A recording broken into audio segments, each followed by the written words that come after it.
Sa kabila ng epekto ng African Swine Fever o ASF ay nakakita na ang Department of Agriculture ng pagtaas sa inventory ng mga karne ng baboy sa mga pamilihan sa bansa.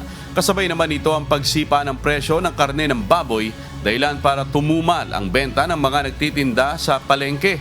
Dahil dito pinag-aaralan na ng Department of Agriculture ang posibleng paglalagay ng Maximum Suggested Retail Price o MSRP sa karne ng baboy kasunod ng tagumpay ng MSRP sa bigas. Ayon kay Agriculture Assistant Secretary Arnel de Mesa, tinitingnan nila ang tamang presyo at ang mga posibleng dahilan ng pagtaas ng presyo ng karne ng baboy sa merkado. Similar to rice, kailangan busisiin mabuti. Kasi hindi mo pwedeng sabihin ito lang, dito lang na player.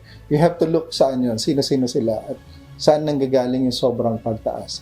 Ang isa rin posibleng reason dyan, kagaya rin sa bigas, baka sobrang dami rin ng nag-handle mula doon sa buhay na baboy hanggang sa maging karne yan. Baka ang dami ring patong-patong, palipat-lipat yung layers ng ano.